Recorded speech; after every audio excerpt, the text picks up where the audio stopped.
नमस्कार भक्तों, आज हम चैत्र मास के कृष्ण पक्ष का 10वें अध्याय की कथा सुनेंगे, जो कि अत्यंत पवित्र, आत्म शुद्धि प्रदान करने वाला और मनुष्य को धर्म मार्ग पर स्थिर करने वाला माना गया है। यह कथा हमें सिखाती है कि जीवन में चाहे कितनी भी विपत्तियां क्यों न आए, यदि मन में अटूट श्रद्धा, कर्म, सत्य और हृदय में भगवान का स्मरण हो तो अंधकार दूर होकर प्रकाश का उदय अवश्य होता है।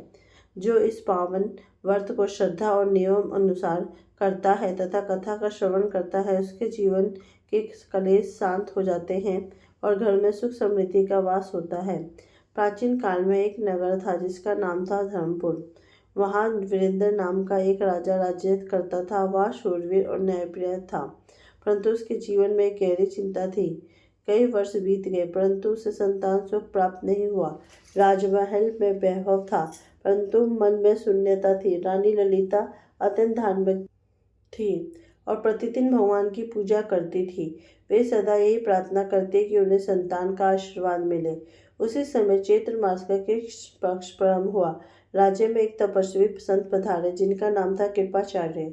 वे अत्यंत तेजस्वी और करुणामय थे। उन्होंने राजा की व्यथा सुनी और कहा, राजन, संतान सुख केवल कर्म और ईश्वर की कृपा से प्राप्त होता है।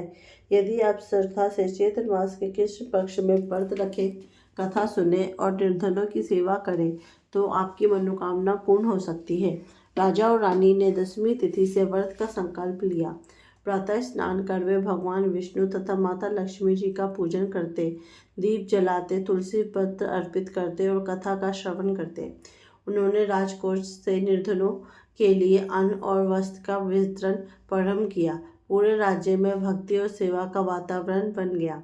उसी नगर में एक साधारण लकड़हारा रहता था जिसका नाम था माधव। उसकी पत्नी सरला और एक छोटी पुत्री थी।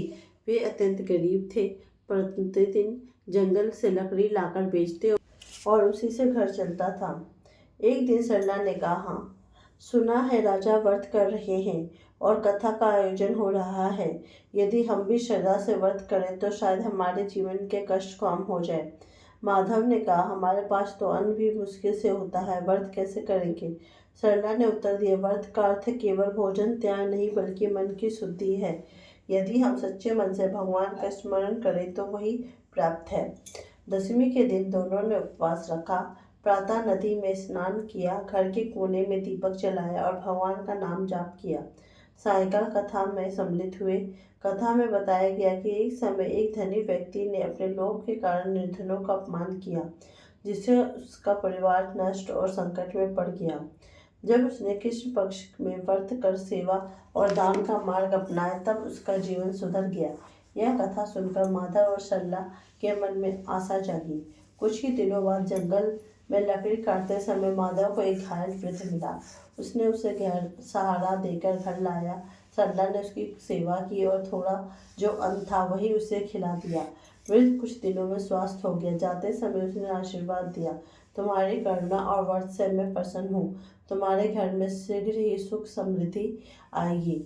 उधर राजमहल में भी परिवर्तन होने लगा। रानी के स्वास्थ्य में सुधार दिखने लगा। कुछ महीनों बाद उन्हें गर्व का समाचार मिला। पूरे राज्य में आनंद की लहर दौड़ गई। राजा ने इसे व्रत का और भगवान की कृपा का फल माना। इसी बीच माधव को जंगल में एक पुराना संदूक मिला। उसमें कुछ स्वर्ण मुद्राएं थी। उसने तुरंत उसे राजा के पास ले जाकर सौंप दिया। राजा उसकी ईमानदारी में से अत्यंत प्रसन्न हुआ, उसे उचित पुरस्कार दिया। माधव का जीवन सुधर गया। उसने एक छोटा घर बनवाया और अपनी पुत्री की शिक्षा का प्रबंध किया। समय बीतता गया। रानी ने एक सुंदर पुत्र को जन्म दिया। राज्य में उत्सव मनाया गया। राजा ने बड़े पैमाने पर दान दिया, निर्धनों को भोजन करवाया। उसने घोषणा की कि प्रतिवर्ष चैत्र मास के कृष्ण पक्ष में व्रत तथा कथा का आयोजन होगा। माधव और सरला भी उस उत्सव में सम्मिलित हुए। वे सदा कहते, व्रत का सच्चा फल धन नहीं बल्कि मन की शांति और ईश्वर की कृपा है। इस तरीके से उनका जीवन संतोष और कृतज्ञता से भर गया। इस कथा का संदेश अत्यंत गहरा है। यह हमें सिखाती है कि जीवन में अभाव और दुख स्थायी नहीं होते। यदि मनुष्य श्रद्धा, सेवा और ईमानदारी का मार्ग अपनाए तो उसका भाग्य बदल सकता है। चैत्र मास के कृष्ण पक्ष का 10वां अध्याय हमें स्वयं संयम, दान, नम्रता, का महत्व समझाता है। जो श्रद्धा से इस कथा का श्रवण करता है उसके जीवन के रोग, शोक और कलेश दूर होते हैं। परिवार में प्रेम और शांति बनी रहती है। मन में संतोष और आत्मविश्वास उत्पन्न होता है। अतः मनुष्य अनुभव करता है कि सच्चा सुख बाहरी वैभव में नहीं बल्कि भगवान की कृपा और सत्कर्मों में है। इस प्रकार चैत्र मास के 10वें अध्याय की यह पावन कथा हमें सिखाती है कि कठिन समय में धैर्य रखें, सेवा का मार्ग अपनाएं और सच्चे मन से भगवान का स्मरण करें। श्रद्धा, करुणा और सत्य ही जीवन की सच्ची संपत्ति है। जो इन्हें अपनाता है उसके जीवन में सदैव प्रकाश और आनंद का वास होता है। उसके सभी कष्ट धीरे धीरे समाप्त हो जाते हैं। यह थी हमारी आज की कथा। इसी तरह की धार्मिक और पौराणिक कथा सुनना चाहते हैं तो कृपया मेरे चैनल को सब्सक्राइब कीजिए। ओम नमो भगवते वासुदेवाय नमो नमः। ओम नमो भगवते वासुदेवाय नमो नमः।